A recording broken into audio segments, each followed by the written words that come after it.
Wario Land 3 is one of the most interesting and most underrated games released for the Game Boy. When Nintendo first brought out their retro game collection for Switch Online, Wario Land 3 stood out as kind of an odd choice. I had never heard anybody talk about it before, and it certainly isn't the first game you think of when reflecting on Nintendo's legendary Game Boy catalog. But as soon as I opened the game and heard that title screen music, I was immediately transported back to being 8 years old, cursing these little donut vendors and desperately trying to figure out how to get through the desert ruins in an era before internet walkthroughs were ubiquitous.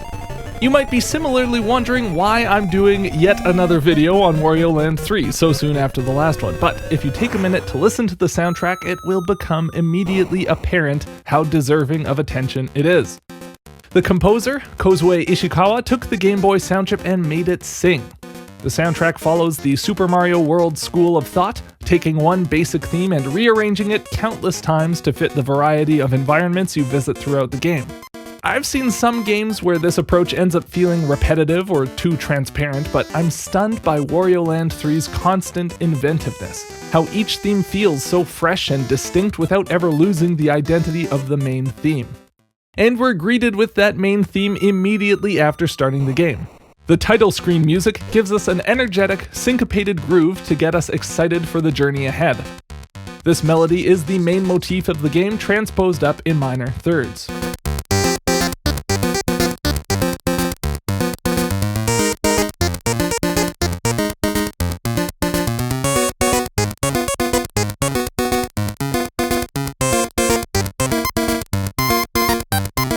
Let's look at that main motif. This is a classic Nintendo perfect melody. The melodic idea is shaved down to its barest form while still capturing the right vibe. Simplicity is oftentimes the best musical choice. This figure is barely more complicated than a 1 to 5 leap, which is the most fundamental melodic motion in music. But the addition of the flat 7 in between gives an appropriately gnarly flavor, and these bouncy rhythms convey the right upbeat, adventurous spirit. The flat 7 says this is a Wario game, not a Mario game, and it's gonna get a little hairy, but the rhythms say you're still gonna have a great time. The first level of the game showcases this theme drawn out into its full melodic form, over top of a bouncy 1 to flat 7 chord vamp, A to G in the key of A.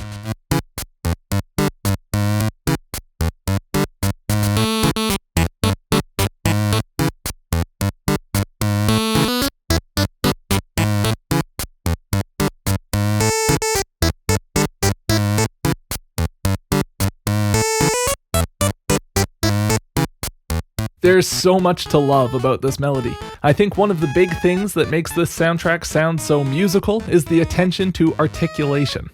If you take something else written for the Game Boy, like something from the original Pokemon soundtrack, you can hear how the notes all ring out until the next note comes along.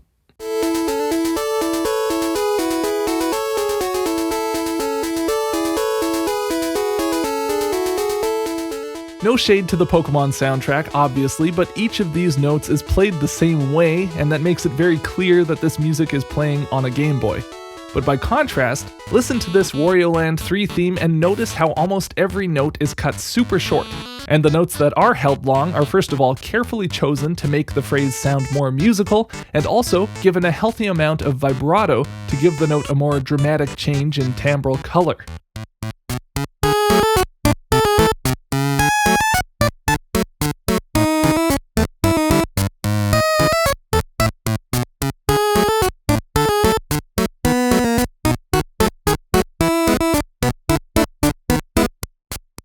These details give the melody so much attitude that you just don't get without paying attention to articulation.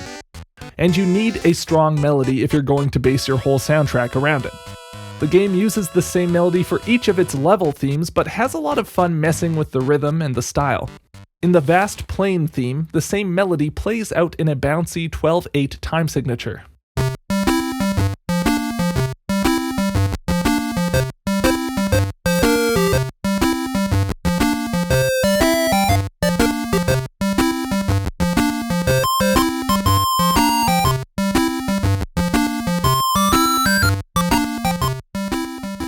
Big Bridge takes the basic melody and sets it to syncopated accompaniment that vaguely sounds like a tango.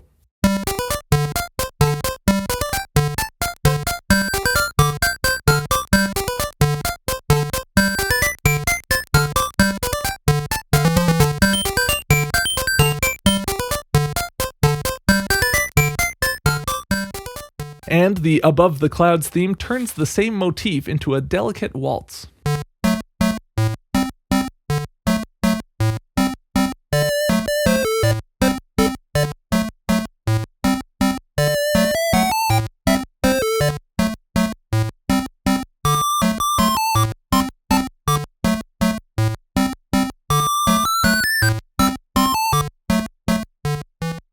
Even in a different time signature, keeping the articulation of the phrase consistent keeps it instantly recognizable. Another consistency you might have noticed in each of these examples is the harmony. Rather than a straight 1 to flat 7 chord vamp, the chords go from the 1 chord to the minor 5-7 chord. This minor 5 chord is not a common sound, and it adds a bit of sophistication to the themes, but it was arrived at by combining two very simple approaches. The harmony is really moving between 1 and flat 7 chords, an adventurous sounding progression pioneered by Pokemon and quickly adopted by tons of video game soundtracks. This is a very straightforward harmonic movement. Underneath this layer, the bass is alternating between the root and fifth of the key. This is the most basic bass movement you could ask for. Neither technique is revolutionary, but combined, the flat 7 chord with the fifth of the key in the bass makes a minor 7 chord built off the fifth. This doesn't have the same gravitational pull that the normal dominant 5 chord does, and instead it injects a feeling of self-awareness into the music. These themes feel like they're ironically putting on the classic adventure game aesthetic in a way. In each of these melodies, we saw the second phrase that answers the main motif of the game walk up the 1 chord with a simple 1-2-3-5 figure, followed by a run down a minor 5-7 arpeggio, before bouncing up to end the phrase on the tonic, just to drive this movement home. The sound of this chord movement is a core part of the main theme of the game. Still, the soundtrack isn't afraid to make drastic changes to the harmony to suit the level at hand, and it manages to do so without damaging the main theme's recognizability. The Desert Ruins puts the theme into a minor key but uses the major 7th instead of the flat 7th. Where the original version borrowed this middle note from the parallel minor key, here we're borrowing from the parallel major.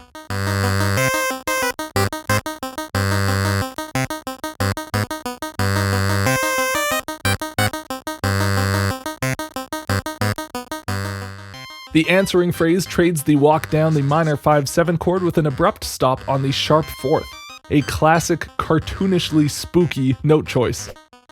Each of the minor key variations throughout the game use this kind of playfully spooky vocabulary, with major 7ths and sharp 4ths in a minor key used alongside the same bouncy rhythms as the major key themes to get a vibe that's less Nosferatu and more Scooby-Doo. Check out the themes for the Colossal Hole and Peaceful Village nighttime levels to see what I mean.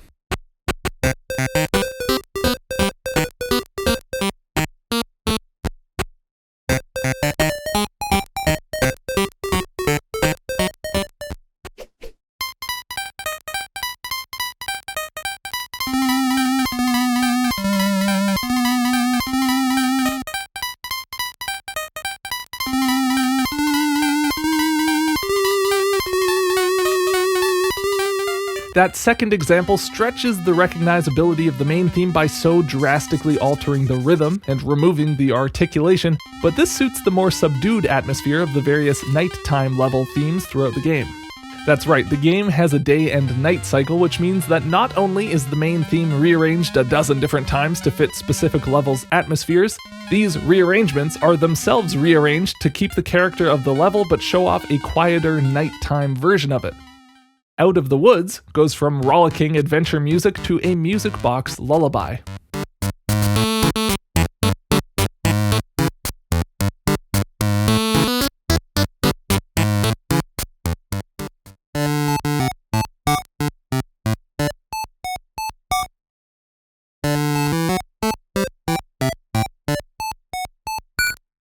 Above the Clouds keeps the 3/4 time signature but replaces the bouncing waltz accompaniment with these dreamy arpeggios soaked in a simulated delay effect.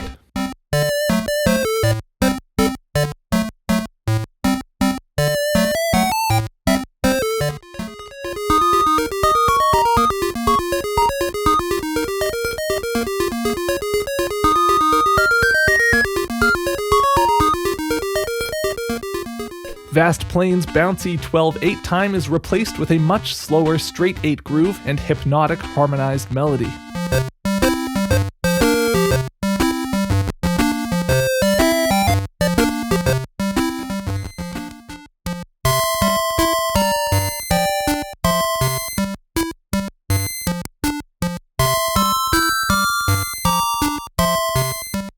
And, as in the Peaceful Village theme, some pieces use the minor key in the night version to signify the corresponding change in atmosphere.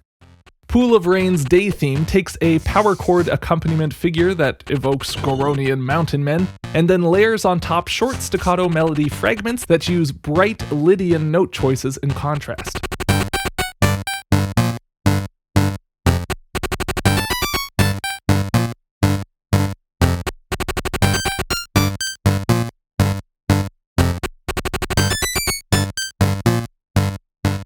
The G minor sound of the harmony and the G Lydian melody on top create a quizzical feeling together. There's a determination and a hopefulness that play off of each other here. However, Pool of Rain's night theme goes for a very different vibe, taking a minor key variation of the main theme and harmonizing each note a fourth below, all over top of a simple C bass pedal.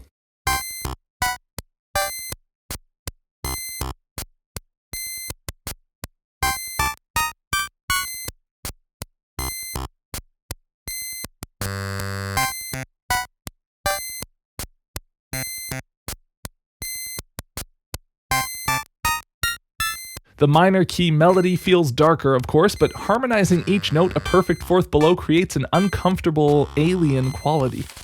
This consistent fourth harmonization is the same technique used throughout Zelda games to give Ganondorf his distinctly otherworldly, threatening aura.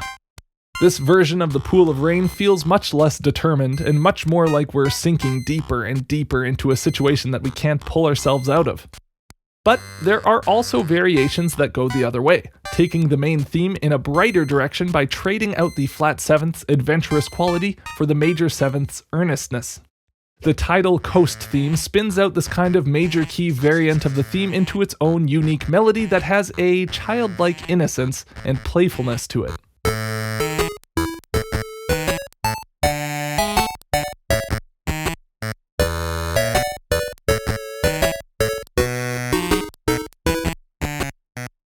The frigid C theme makes some more drastic changes to the basic main theme melody to bring in a borderline ragtime vibe.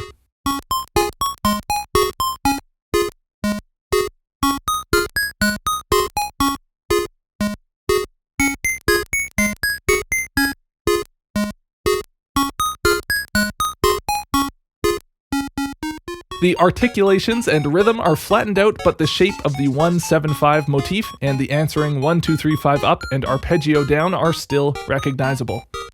It's funny how much changing this last arpeggio to a regular dominant 5 chord changes the atmosphere. It's like Wario got a haircut and started going to church. Some themes go farther down this path by bringing in the sharp fourth as well, accessing the bright sound of the Lydian mode. Volcano's bass uses the same Lydian melodic variation as Pool of Rain's day theme, but over top of a plodding bass line that bounces between the chord's fifth and its sharp fourth for a restless quality.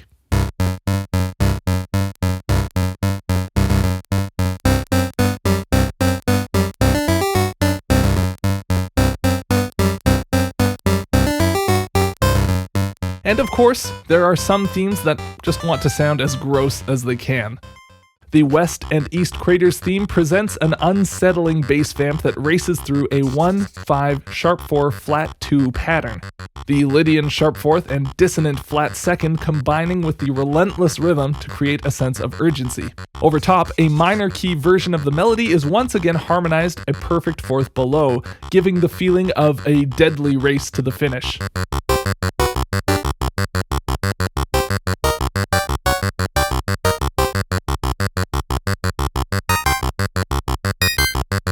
And towards the end of the loop, this bass figure rises chromatically with an added delay effect used over top, creating a swirling, dissonant ascent that feels absolutely overwhelming.